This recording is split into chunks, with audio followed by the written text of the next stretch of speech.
We now welcome in author, restaurateur, and filmmaker, the writer and director of the new movie, Boogie, in theaters this Friday, the one and only Eddie Huang. What's going on, Eddie? How are you, man?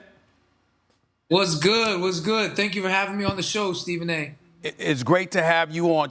Tell me how long you've had the idea for this movie in your head. How long has this been stewing inside of you? I mean, I've had the idea for this film since I was 17 because I came from a family with quite a bit of domestic violence, between my parents and between us. And I had nobody to talk to about it. Like police would come to our house sometimes, social workers, but we was never going to talk to them. And when I was 17, I watched Good Will Hunting with my aunt. And even though I didn't have much in common with Ben Affleck and Matt Damon, I saw how they were able to talk about the pain in their lives, domestic violence. And I said to myself, one day I'm going to make a movie like that makes another kid like me feel less alien.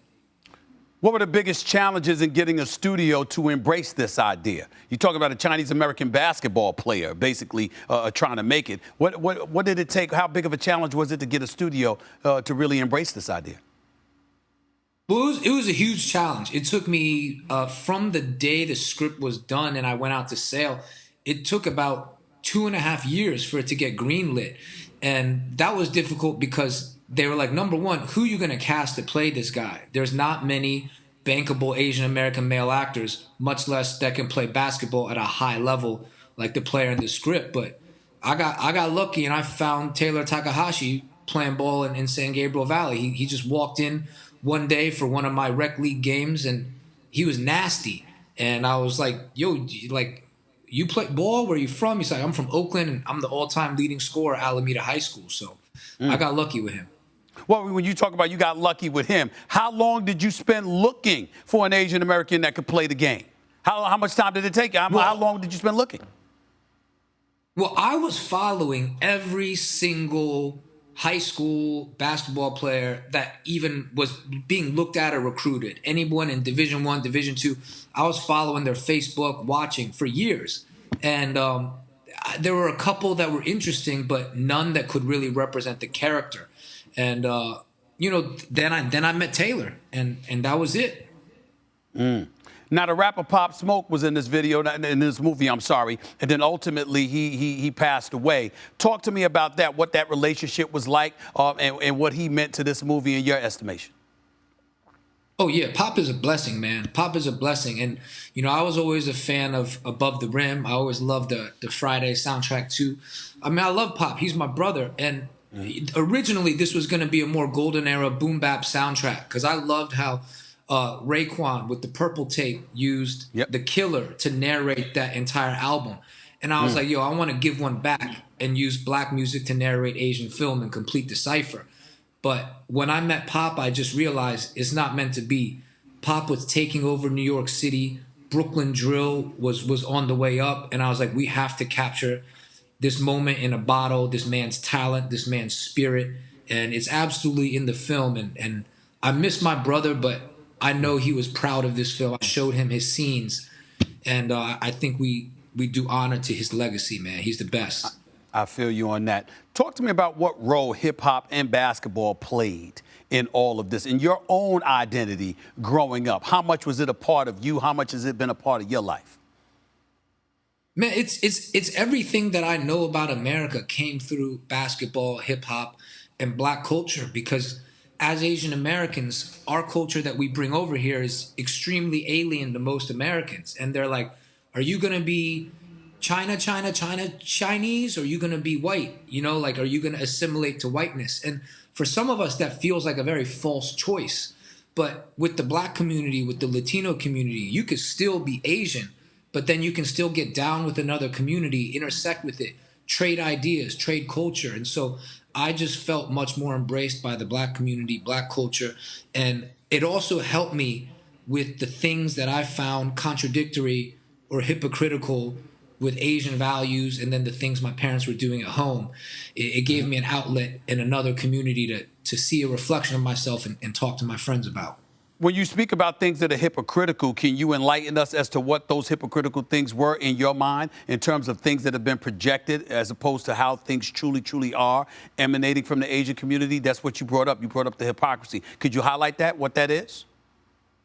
Absolutely. And the film Boogie really deals with this at its core is that, our parents, our ancestors, they always tell us, we love you, we always love you, but we doing these things because we love you. I'm like, you hitting me like this because you love me?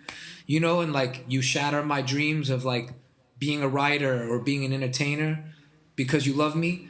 And in the end, I realized my parents do love me, and it's just a bad bet to think that your parents don't. But I really wish that our culture and our community would be a little more outward and I would just remind Asian parents, tell your kids you love them, man. Like I know we worried and we have a survivor's mentality as immigrants in this country.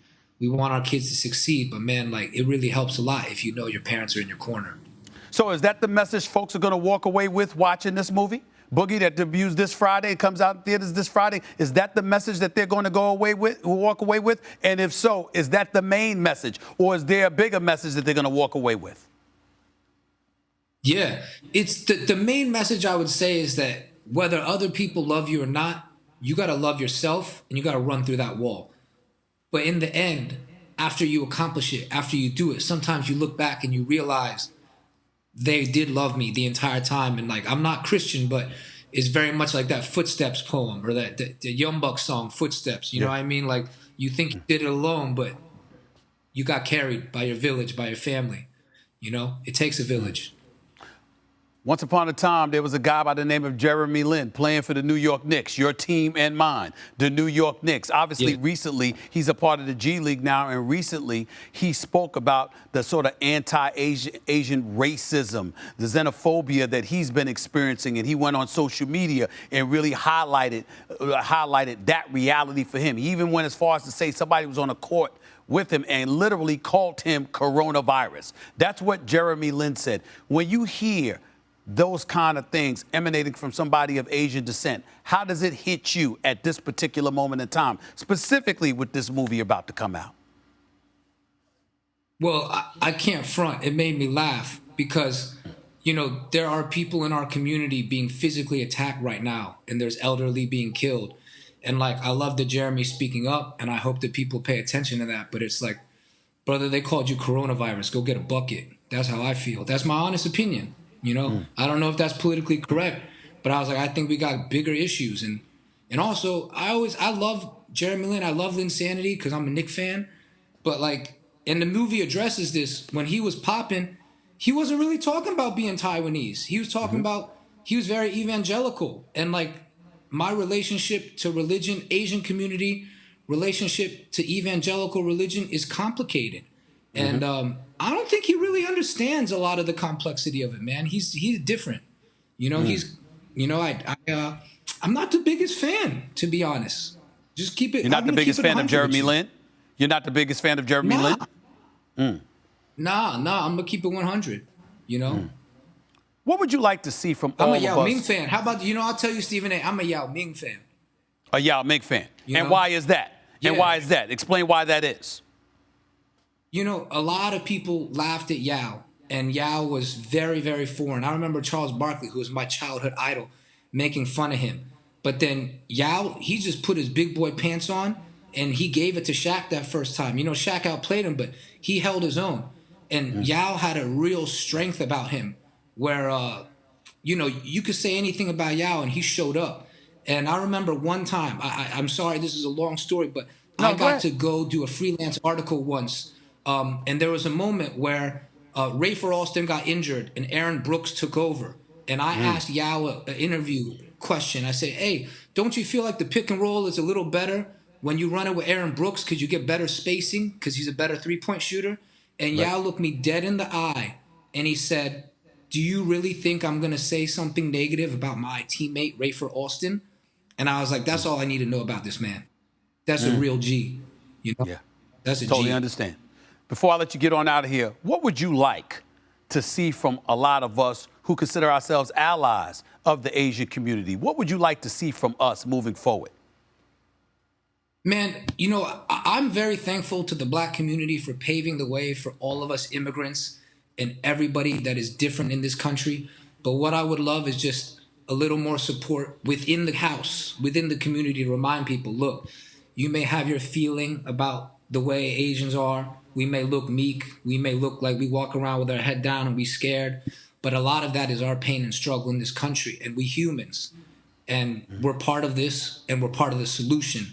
And I hope that Asians participate in America more, but also that our other allies in the Black, Latino, gay community, feminist community embrace us as well and give us a chance. You know, we human.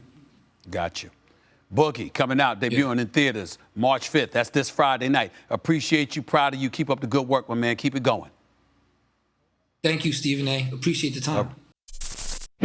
Thanks for watching ESPN on YouTube. For live streaming, sports, and premium content, subscribe to ESPN+.